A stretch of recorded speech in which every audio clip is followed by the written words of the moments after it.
Hey guys, so welcome to my channel where we talk about trauma and healing from a spiritual perspective. I want to say that I'm completely out of my comfort zone and none of this is going to be cut and edited because I don't know how to do it. So this is all raw, baby. Anyways, a little bit about who I am and where I come from. We'll be talking about that in this video, and then the trauma that I've been through. And then in later videos, we will talk about how this trauma caused defects in character and behavior, and how I was able to heal through becoming self-aware and analyzing the obstacles within my reality and within my mind. Also, I do want to do trigger warning because some of the trauma I go into could cause you to be triggered. We do talk about sexual abuse, physical abuse, emotional abuse. So if any of that bothers you, then you're going to have to just not listen, I guess, because I want to do this. I'm doing this not from a victim mindset, but I'm doing it from a survivor's mindset so I can help others that are in their healing process, because healing spiritually can be sometimes more painful than whenever you actually went through it, because you're reliving all those memories and emotions at the same time in a state where your mind isn't going to put it away because it's trying to not hurt you. So all of it is going to come out all at once, and it's pretty hard to deal with sometimes. So I just want to help other people that are in this. So we'll go through some of the trauma that I've been through, and then in later videos we'll go through how I healed from it. So my name is Chasta. I come from a very, very small town in Oklahoma. And my dad was a cop, and my mom was a CNA growing up. They were both very, very young whenever they had me. I don't remember much of being a child until I was about 4 years old whenever my dad put his hands on me for the first time. And it was because I couldn't take medication that was actually made for adults, so I couldn't swallow the Tylenol to get rid of my fever because I was 4 years old. And so he hit me so hard that I woke up in a bathtub. And another time after that, I wrote the screen door, and he beat me so hard with a belt that it left bruises up and down my back. When my mom went and took him to DHS, he was a cop, so they didn't do anything except make him quit his job. And I still had to go see him on weekends. DHS just wasn't very good back then. But while I was going through all of that trauma with my dad, I was really, really young, all this was. And at the exact same time that I was being physically abused, I was being sexually abused by my babysitter's husband. Every time that you can look on the court dockets, he got in trouble for molesting 10 boys, and 2 girls that went to this daycare outside of Carmen. And while I never told my mom, but that was something that happened all the way from probably a baby, but I remember it happening while I was about 6 years old, all the way till I was about 6 years old, because it was the same place. I didn't end up telling my mom until I was 11 years old about the molestation, because somebody else came out about it and I felt safe to. I felt like it was my fault, and that because he made it that way, in a way, because he would literally ask if we wanted him to stop. And I was 4 and 5 years old, so I didn't know any better, and I would say no because I was a people pleaser by that time. And so, anyways, after that, while I was 11 years old, going through all of that in puberty, the first time I ever picked up alcohol was 12 years old. I started drinking on and off at family members' houses, not anything major, by that time. And through high school and junior high and high school, it was the normal, my dad telling me that I was a loser, that I was never going to amount to anything, that I should have grades like my brother and I'm stupid because I don't, and just things that I didn't realize. I just learned differently than other people. And, I found out later on in life that I have autism. So I learned completely different than most people in my school. And I wasn't stupid. But my whole life, hearing that over and over and over again, and thinking that my worth was lower because he wouldn't give me love like he would the other kids, or he, wouldn't come to my graduation, and he never came to any of my games or any of my track meets, just things like that, not being there emotionally. Through high school, I started to feel the abuse of the parent and of my dad. And I was 15 years old the first time I ever took a line of dope. And I actually got it from my uncle. So, it was but an uncle on the other side of the family. And so I started that, but it was never something that I really dug into really deeply. And I started smoking cigarettes at the age of 13. So all of it started around my teenage years. And when I turned 15 years old, the death of my grandma happened, which was literally my second mom. I was always over there. We were really close. That side of the family, which is my mom's side, was very, very close. So it was devastating because after grandma passed away, the whole family fell apart. When my grandma passed away, that's when it all really started coming, like all my addictions started to happen. I, growing up, until that point, it was mostly just food I was addicted to. Like I remember in third and fourth grade, I would cook supper because my mom would be at work. And I remember eating just these huge things of like this toast with cinnamon and just kicked on sugar. And I would eat those until and just it would help soothe me. But whenever I grew up and I found out what like alcohol and stuff was, when my grandma passed away, that's when the drinking started really, really heavily. So through all of this, I had my friends that I hung out with a lot, and I started getting close to this one guy, and I was probably about 17 now. Or 18. I had to have been 18 because we were going to a bar and you had to be 18 to enter. So I got really close to him, and this part of this trauma was very interesting to me whenever I started my healing journey because I completely forgot about it.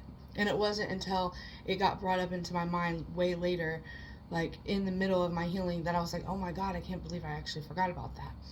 But there was this friend that I had that I was supposed to meet him at the bar. And I didn't end up going because I wanted to go to sleep. I was tired. And he went to the bar, and then he got killed that night and wound up in an oil well, stabbed 15 times. With that, it really affected me deeply because I was drinking really heavily, and I even had my friend at the time make me drive around the dirt roads to try and find him because I we didn't know where he was, but we knew that his car was found on a country road. So I had my friend literally driving me while I was drunk everywhere trying to find him, and I remember crying and asking, God, where is he? Where is he at? And I cry all the time. But then about a month later they found him, and yeah, he had been stabbed and thrown in that oil well, and I would have been there at the bar, and I always thought that maybe it could have been different because if I would have showed up like I was supposed to. But through that, I had the birth of my first daughter at 19 years old, and which straightened me up a lot because right before that I had been getting into meth really bad. But after I had my daughter, I didn't use drugs for a pretty good amount of time. After that, I got, and I had relationships with women. I was actually women, and then I would have one night stands, and then I would have my kids. So, but within that, I really thought I was a lesbian. I thought, and this is gonna probably ruffle some feathers because I had an identity issue, right? My identity was completely it was non-existent because of all the trauma that I had been through with my dad, and the hitting. There's a lot more.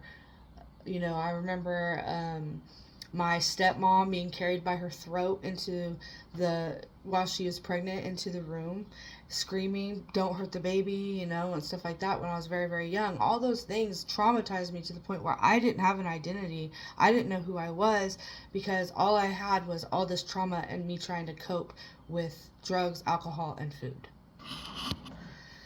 So after I had my daughter and I was with there's a woman that I was with, and we were really alcoholics. We drank quite a bit, and we would fight all the time. Not just regular screaming fight, but we were very abusive towards each other.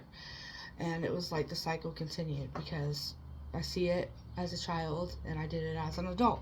And the alcohol and stuff, it wasn't to a point where we hurt the kids or but we did go out a lot. We did go, we did fight in front of the kids, which it was really, really bad.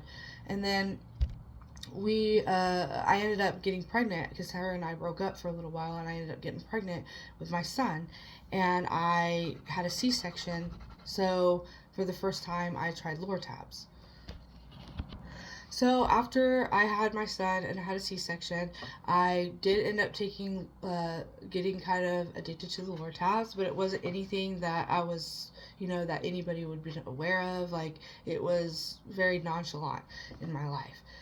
And it wasn't until me and her broke up and I ended up meeting this guy in college, and our relationship moved really, really fast, as did all my other relationships, because I had abandonment issues. I had, just a lot of issues, which we'll go into later on.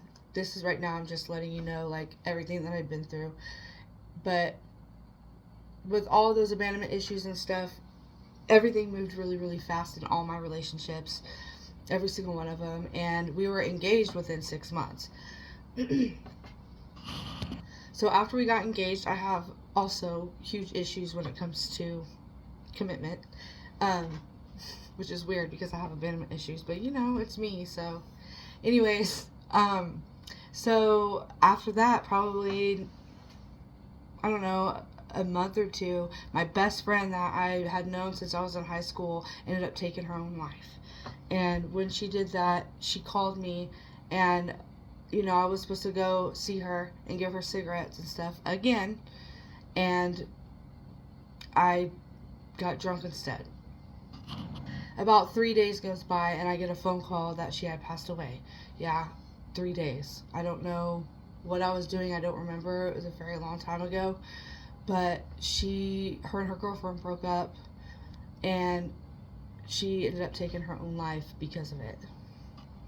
This was really hard for me because, I've always been really scared of death. Not so much anymore now that I'm more spiritual, but just not knowing why or when or whatever, like I didn't know what to do after that, because that was the closest person. My grandma passed away, but this was the closest person that I've ever had in my life pass away. So after that, I had a huge tower moment. I pretty much self-sabotaged my engagement with the guy that I was with, and I ended up a drunken mess at my aunt's house, living in my cousin's bedroom.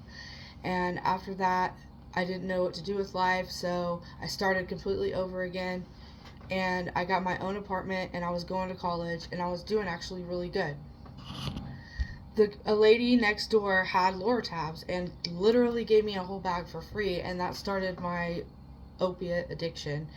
And I just had my best friend kill herself, and so I was doing anything I could to numb the pain and numb just everything, while trying to be a mom and go to college and work. So after that semester was over, my sister ended up moving in with me, and we decided that we wanted to move to the city.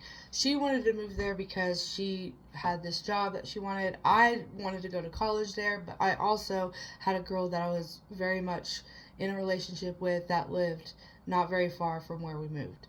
And so I ended up we ended up moving, and that's when my opiate addiction took a huge turn for the worse. So within this 5 year span, there was one traumatic event after another traumatic event. I ended up quitting school and literally living on $400 a month, which was the child support that I had from my daughter, because I didn't get child support for my son because his dad was in jail at that time. And so I was living off that, and I was just trying to feed my habit. And I was with a girl that that I was with from the very beginning. We were together for 5 years, but we were both addicts, and we both like fed off of each other. You know, it was probably the worst position for my kids and one of the worst things that I ever went through in my life. And if I could change it, I would, but I can't. So I'm just here to speak on it and know that I wish I would have got help whenever all this stuff was going down. But by the end of that 5 years of being with her, in the very end of the span, I think the universe was like, we have to split them up. She got thrown into jail really, really quick, and I became homeless, so I wasn't able to go see her. I overdosed twice in 6 months off of Opanas and Xanaxes. The second time that I overdosed, they called my mom saying that I wasn't going to survive. I guess I need to go back about a year and a half to tell you why I ended up overdosing, and I forgot about this. Like, it comes to me, you know. Okay, so her and I decided we were going to get clean, the girl that I was with, so we moved back to Helena. Well, we got into a really, really big fight one day, and we were there saying we were going to get clean, and she would drive all the way 2 hours to the city just to get us pills for the next day. But she said that she was going to kill herself.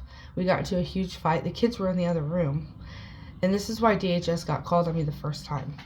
She was in the other room, and she literally took a extension cord and hung herself with it. When I walked into the room, she was bleeding out of her mouth, and I had to go get a knife and cut her down. And I called the police and told them, because I didn't know she was going to wake up, and they thought that we had guns, so they came with their guns drawn because I said she was trying to kill herself. They didn't realize it was with an extension cord and not with a gun. So the fact that I walked in there with her hanging herself the same way my best friend killed herself, I was like in shock, and I didn't know what was going on.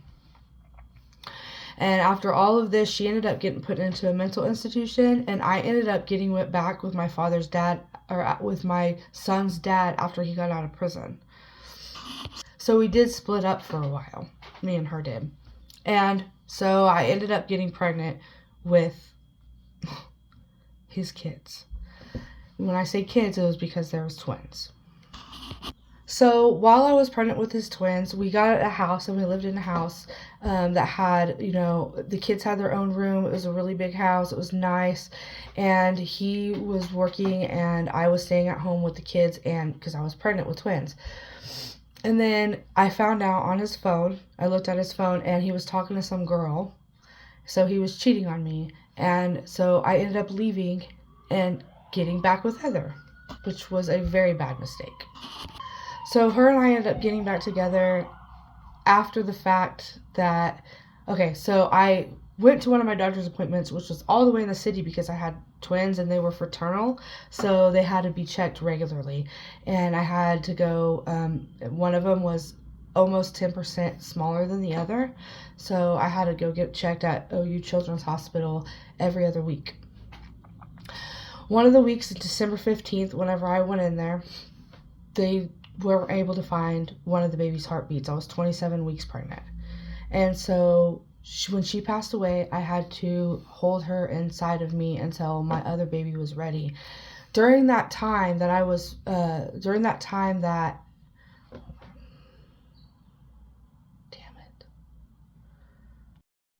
So during that time that I had a phone call. So during that time that I was pregnant, my twins shared the same placenta, and so when my one baby passed away, the placenta tried to save it by taking blood from my good baby, which caused my baby to have hydrocephaly. I ended up having to stay in the hospital for 2 months, and during that time I did call Matt to ask him if I could, you know, come back home because they were going to let me out in the middle of February, and he told me I was not allowed to come back home. I'm pretty sure he already had that other girl living with him, which So here I am with one passed away baby in my stomach, one baby that isn't supposed to make it past labor, and I am homeless and have nowhere to go when they're letting me out. And so me and Heather ended up living with this lady until we were able to get a house. And after I ended up having the babies, um, because I, at the very, very beginning, before I knew I was pregnant, was smoking marijuana. They didn't find any drugs or any marijuana in my system. They just found marijuana in the cord stem. So they took my baby away from me. Well, they came to the house, and because of it, to check the house and everything, because I did have a house by then.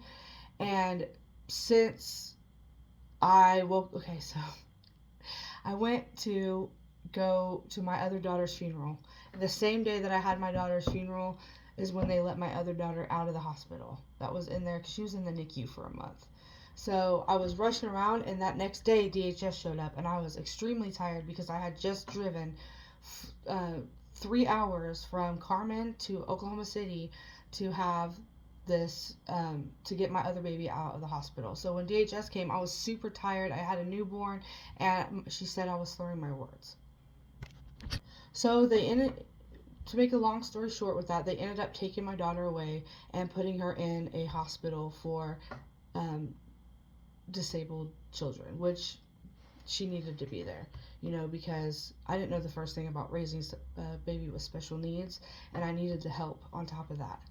So while I just went through all of this trauma, I stayed clean. The doctors, the DHS lady gave me drug tests, and I pissed clean that same day, but we did talk about putting her into a hospital, so that's what we did.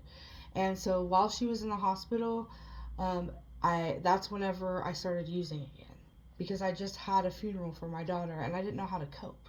I didn't know how to cope with all these things that were going on, and I was doing it all alone. I had nobody to help me. I planned that whole funeral by myself, and stuff like that. So yeah, I used, and I ended up overdosing twice in 6 months. So after my second overdose, I decided I needed to leave the city because that's where I was able to get all of the drugs that were literally killing me. So I moved back to Carmen, Oklahoma, and I got my own house, I had a job, I stayed clean and everything like that. And then in 2019, after all of this other stuff going on, in 2019, my 3-year-old, she wasn't supposed to make it past labor, but she ended up making it to 3 years old. She ended up passing away. By that time, my mother had completely checked out, and she was having her own issues at the time. So she wasn't really able to be there for me whenever, which is not her responsibility, but I needed somebody, and I had no one. After I just had 2 kids pass away, I was pretty fucked up. So I ended up getting back out there and using again. And this time I was using an IV. And I was, I didn't know how to cope with any of this trauma within my whole life that's ever happened, because I never had anybody show me how to cope or how to do good or anything like that. So after my daughter passed away, my 3-year-old passed away, that's whenever my spiritual awakening started to happen. That's whenever I started to become self-aware, because whenever you aren't aware and you're not awake, the choices that you make aren't in divine choice. They're not very smart choices, because you've never been in that position, and you're there all alone, and you have no other way to cope besides what you've ever been taught in your whole life. So now that we've went through all the trauma that I've been through, there's a lot more in between there. I just didn't want to hit on every single thing, because we could go on forever on that. But we've pretty much done everything that I want to do on this video. We will talk about my spiritual awakening, how it started, what led up to it, the catalyst for it, and other things like, dare I say it, twin flames, and karmics and soulmates, and what they are in your life, and how they can help you change and be the catalyst of your change because of the pain that you suffer. I'm not even going to review this. I'm just going to post it because if I review it, I'll take it down because I'm a perfectionist, and if it's not perfect, I freak out. So I'm just going to post this, and then on my next video, we will talk about the spiritual journey, how I became self-aware, and the catalyst for my change and what happened. Anyways, if you made it this far, thanks.